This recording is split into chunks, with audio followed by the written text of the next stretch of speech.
How many of you guys have played Palworld? Push one in the chat if you have played Palworld yet. Have you even heard of Palworld? It's literally trending worldwide as we speak. Palworld everywhere. It's Pokemon with guns, essentially, with base building, resource crafting, all that good stuff. It's like Ark with Pokemon and Dragon Quest monsters and stuff like that. Palworld, you probably haven't been able to go anywhere on any video game website within the last 2-3 days without hearing about Palworld. It's on Xbox in early access. I think it's like a game preview beta. Excuse me for hiccuping. And then also it's on PC right now, but it's practically catching fever right now, Palworld. So I made a video the other day talking about how right now they're going through allegations of using AI, and that people are also saying that they are copying Pokemon with some of the character designs. There's a lot of stuff, but yeah, it's the hottest game in the world right now. There's over 4 million installs on PC at this moment. And the other day, there was over 1 million concurrent people playing it. But they also broke some records the other day.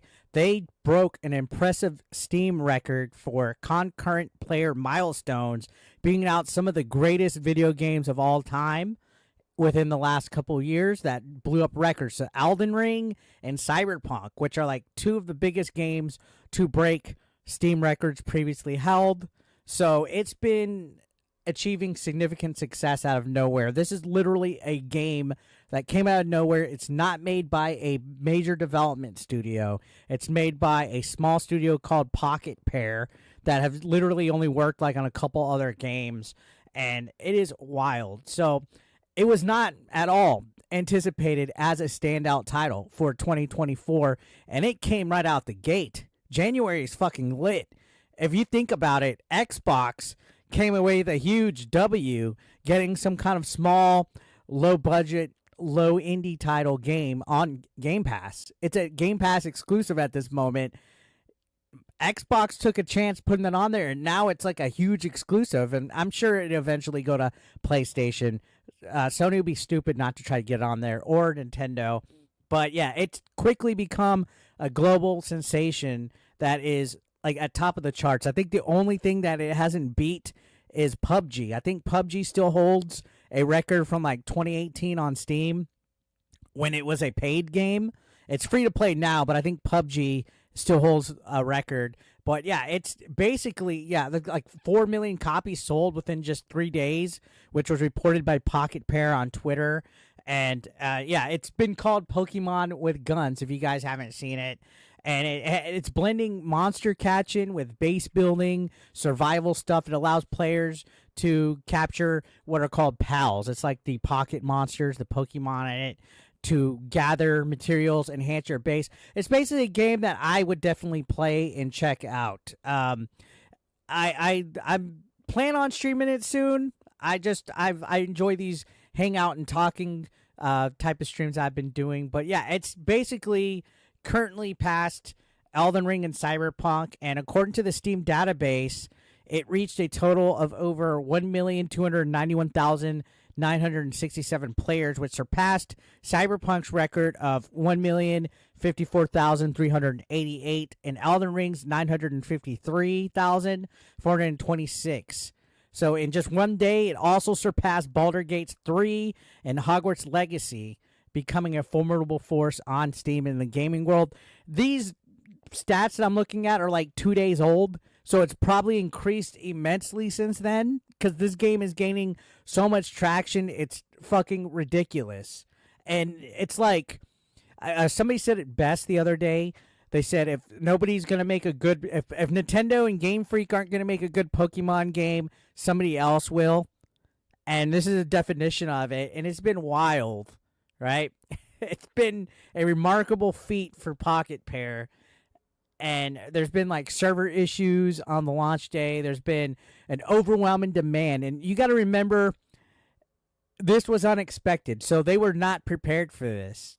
I bet the developers making this game just thought it would be like some kind of like little throwaway thing like that. But there's been a lot of criticism from Pokemon fans saying that a lot of the designs that are used in the game are just like borrowed from the Nintendo franchise. If you look at some of the pals, I keep saying Pokemon, but it's the pals in the game. There's similarities to like certain characters. Like on the thumbnail I used, there was one that looks like an Electabuzz. It's like a big yellow character that looks like Electabuzz.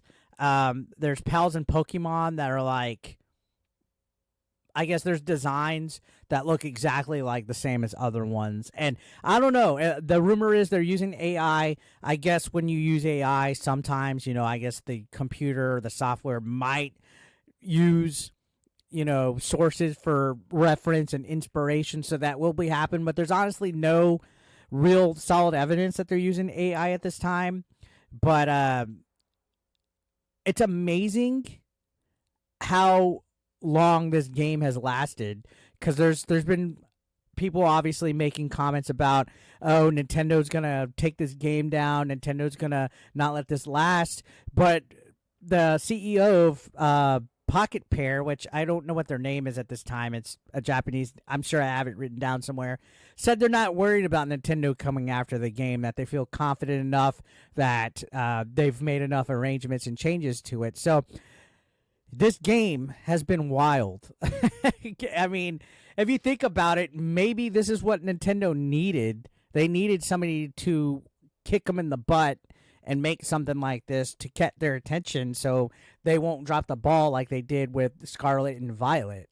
I know a lot of people have had a little bit of letdown from the Pokemon games as of late. So definitely interesting to see how well it's doing at this time.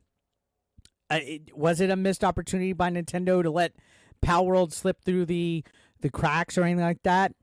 I don't know. Now, this game, I think it's different enough. It has enough of elements from other genres to combine it to make it feel like something different.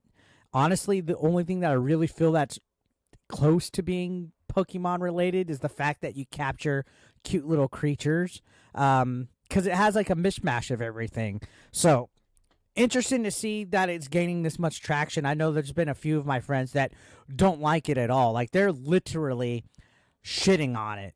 Like as we speak, like, oh, this ain't a good game. I don't know why everybody's hoopla over it and stuff. But I think people like what's fresh, to be completely honest. Stuff that's refreshing and fresh and tries new things. And I felt, they did just enough with all the different types of things in it that I'm like, all right, I could check it out. So I've personally played like 2 hours, 3 hours of it. I've been meaning to go back to it. Just haven't had a chance to. And I'm excited to see just how big the game is and how massive. And you got to remember, it's not completed. It's not completed. It's still a game preview right now. It's still in beta. So who knows, now that there's millions of people playing it and installing it and money coming into the studio, just what they could do with with the fan base that the game has now. Like it'd be like having a small studio or a small restaurant and suddenly just being like, oh shit, there's hundreds of people here, but we only had a menu of 4 items. Now it's shit or get off the pot with Palworld. They gotta fucking make something now because they got a fan base that's fucking really huge. So yeah, let me know your thoughts on this, guys.